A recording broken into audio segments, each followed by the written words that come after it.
News special assignment about how playing with danger has left two families devastated.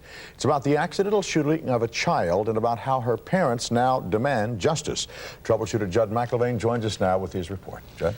Mike, this is a sad story about a teenager's best friends, both of them are best friends, a loaded gun, and a federal officer who owned the gun that went off.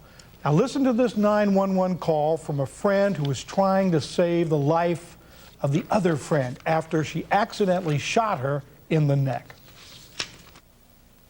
Fire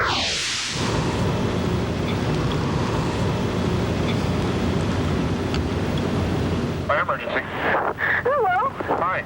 I accidentally shot my friend. Oh my God, she's like dying. Okay, ma'am. What? I need you to listen very closely to me, okay? All right, I got the paramedics on the way. How old is the child? She's 12. Oh my God! Ma'am. She's walking towards me. Ma'am. Went right through her neck onto the other side. Okay, what I want you to do... Hang on. Hold this tight, okay? Okay, I want you to hold direct pressure. Just hold on tight, please. Please don't die on me. Sit down. You're not going to die on me, okay? You're not going to die on me. A desperate 911 call from a 13-year-old who had just shot her best friend. The 12-year-old victim of the accidental shooting, Chanel Johannesson, explained to me what she remembers. Listen carefully, because her jaw was shattered. She walked in and she shot me, and I thought it was a camera that dropped and flashed. You thought it was a camera, the flash of the gun.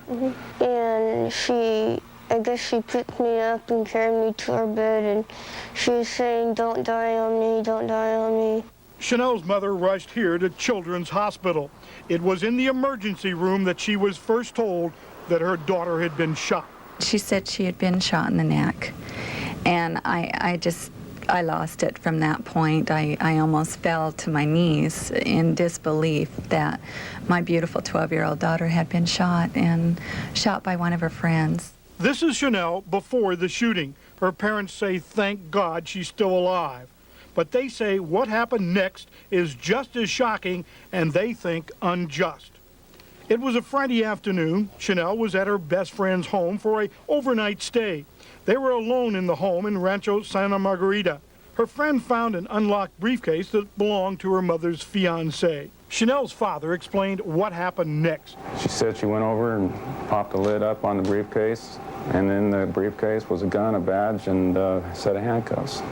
The family says sheriff's deputies told them that the 13-year-old took the gun out of the unlocked briefcase, and then she says the clip with the bullets just fell out. So she thought all the bullets were out of the gun. It would be empty. What she didn't know was the one bullet was still in the chamber, and that's the bullet that hit Chanel. According to the sheriff's report, the teenager took the gun upstairs to show it to Chanel and accidentally fired it. The bullet entered the base of her skull at the top of the neck and came out her cheek,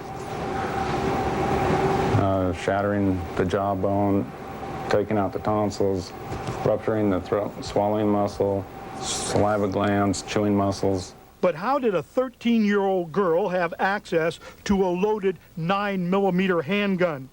Should the mother's fiancé done more to secure that weapon? The gun belonged to Eric Braun. He's a federal agent working for the U.S. Defense Criminal Investigative Services located here in Mission Viejo. He's authorized to carry a gun. The briefcase was sitting unlocked in an unused bedroom of the house. Braun says he locked it in the trunk of his car, but the mother of the 13-year-old brought it into the house. The California Penal Code states in part that it's illegal to leave a loaded weapon where a child would have access to it. We create laws to tell people, put your guns away. They should have common sense.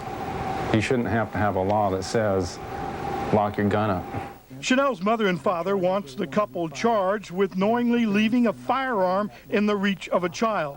But Orange County Deputy DA Bruce Patterson decided that the couple will not be charged under the new state law. How come they're exempt from the law? Because he's a federal agent. If it were my gun, I'd be in handcuffs. You have to take a look at the legislative intent, which is stated in that particular penal code section, and it states that in order to file either the felony or the misdemeanor, it has to be with gross negligence. We have to, as prosecutors, look as to whether we can prove a case beyond a reasonable doubt. I think the responsible person is the one that left the loaded 9mm in the briefcase unlocked. Chanel is now home recovering. Her jaw is wired together, and she can't eat solid food. Now, I understand the gun was in a briefcase. Have you seen that briefcase around the house before? In the kitchen, on the counter. Just sitting there? Mm-hmm. I went to Braun's home to try to find out his thoughts on this accident with his gun. I also went to his federal office, but I was never able to talk with him. Chanel now faces up to 2 years of rehabilitation and more operations. Her family does not have insurance to pay for the expensive 2-week stay in the hospital and the future operations. How can anyone get away with this? Because of their job or their title? My daughter's suffering a gunshot wound. Thanks to God, she's still alive. Chanel has nightmares now about being shot again in the head. The 13-year-old girl is left with the guilt that she shot her best friend. The Orange County Sheriff's Office told me they're going to try to get counseling for that little girl. The Johannesson family plans to take the matter to civil court. That's all they can do. That's all that's left. Who's responsible? Well, I guess that's up to you and I to make up our own decision. Tell you what I think. I think anybody who has a gun around the house ought to pay very close attention to this story. Lock it up now. Lock it up. Thank you, Judd. Thank you, Jeff.